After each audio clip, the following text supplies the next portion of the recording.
Hemos llegado al final del capítulo 21 del Evangelio según Juan. El epílogo de la glorificación de Jesús. Jesús aparece a sus discípulos. Después de esto, Jesús se manifestó otra vez a sus discípulos junto al mar de Tiberia, es decir, al mismo mar de Galilea, que en sí no era un mar, sino era un lago inmensamente grande. Y se manifestó de la siguiente manera. Estaban Pedro, Tomás, llamado el Dídimo. Esta palabra Dídimo significa gemelo. Natanael, el de Caná de Galilea, los hijos de Zebedeo, y otros dos de sus discípulos. Simón Pedro le dice: voy a ir a pescar. Ellos dijeron: vamos nosotros también contigo. Fueron y entraron en una barca, y aquella noche no pescaron nada. Cuando ya había amanecido, se presentó Jesús en la playa, mas los discípulos no sabían que era Jesús. Eso tiene una representación simbólica. Al verse ellos prácticamente huérfanos, según como ellos creían, volvieron a su antiguo oficio, cosa que Jesús les dijo: ya no serán pescador, sino pescador de hombres. Pero Jesús muestra su grandeza haciendo de que en toda la noche ellos no pesquen nada, es decir, una vida infructífera. Ahora, cuando Jesús se les aparece, le dicen: eche la red a mano derecha, y ellos echaron la red, y esa red se llenó de peces. Lo especial de todo esto es que en el verso 7 dice: entonces aquel discípulo a quien Jesús amaba dijo a Pedro: es el Señor. Nuevamente aparece esa constante, la palabra el discípulo a quien Jesús amaba, haciendo alusión a Juan, el apóstol del amor. A este se le llamó el apóstol del amor porque aprendió a conocer el costado de Jesús. Por esa razón llegó más rápido a la tumba. Eso habla de crecimiento sin obstáculos, crecimiento más rápido. Y dice que le conoció. Cuando nosotros somos personas de intimidad con el Espíritu Santo, aprendemos a conocer a Jesús tal como Él es. Lo conoceremos en su manera glorificada. Hoy en día, la iglesia carece de ese conocimiento de glorificación del Señor. ¿Cómo se demuestra? La manera como se piensa, la manera como se habla, como se camina. Cuando nosotros tenemos tantos tropiezos, no hemos conocido a Jesús en su alta dimensión de glorificación. La iglesia necesita conocer esa revelación del Cristo resucitado y glorificado, que comenzaremos a estudiarlo de una manera muy especial después del libro de Hechos. Por eso este libro de Hechos tiene una gran dimensión de revelación en cuanto a la glorificación de Jesús. Sigue diciendo el verso 8: y los otros discípulos vinieron con las barcas arrastrando la red. Ya Jesús les va a preparar un suculento desayuno de pez y pan. Dice que arrastraron las redes de peces. No distaba de 200 codos, es decir, 100 metros. Al descender a tierra vieron brasas puestas y un pez encima de ella y pan. Jesús les dijo: vengan, traigan los peces que acaban de pescar. Subió Simón Pedro y sacan la red a tierra llena de grandes peces, 153. Y la red no se rompía. Jesús les dijo: vengan, coman.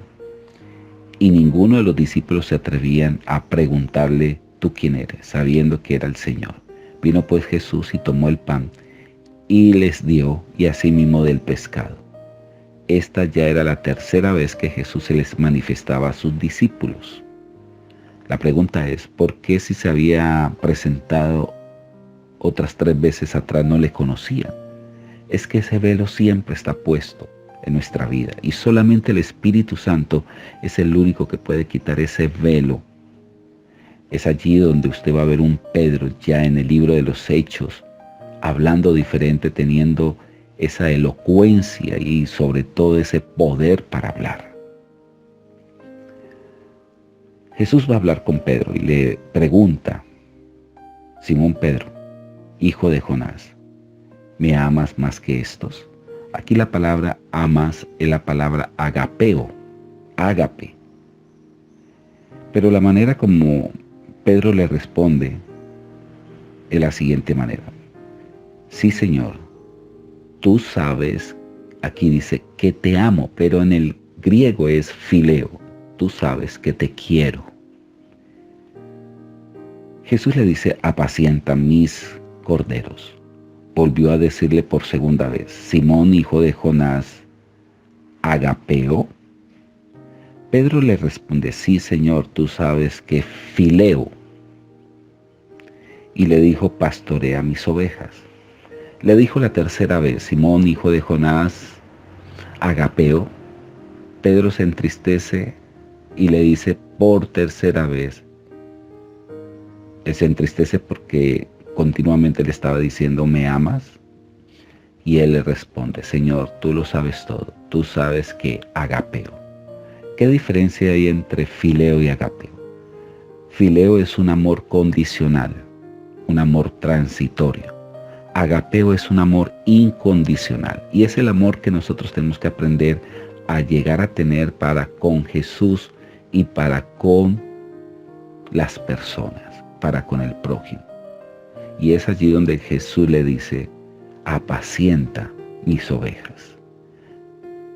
Aquí haciendo referencia del llamamiento en el ministerio que tenemos nosotros que tener para con las personas que son ganadas para Cristo. De cierto, cuando eras más joven te ceñías e ibas a donde querías. Mas cuando ya seas viejo, extenderás tus manos y te ceñirán otro y te llevarán a donde no quieras. Esto lo dijo dando a entender con qué muerte había de glorificar a Dios. La historia dice que Pedro murió crucificado con la cabeza hacia abajo. Pero también tiene una representación. Y es que cuando dice: cuando eres más joven, tú te ceñías e ibas a donde querías, haciendo referencia a la inmadurez. Pero la muerte representa madurez. Cuando nosotros morimos a lo que queremos, cuando morimos a nosotros mismos, estamos llamados a la madurez en Cristo Jesús. Pedro volvió y vio al discípulo que Jesús amaba, viendo que le seguía, le dice lo siguiente: ¿y qué de este? Verso 21. Jesús le dijo: si quiero que él quede hasta que yo venga, ¿qué a ti o qué te importa a ti? Sígueme tú. Este dicho se extendió entonces entre los hermanos, que aquel discípulo no moriría, pero Jesús no había querido decir eso.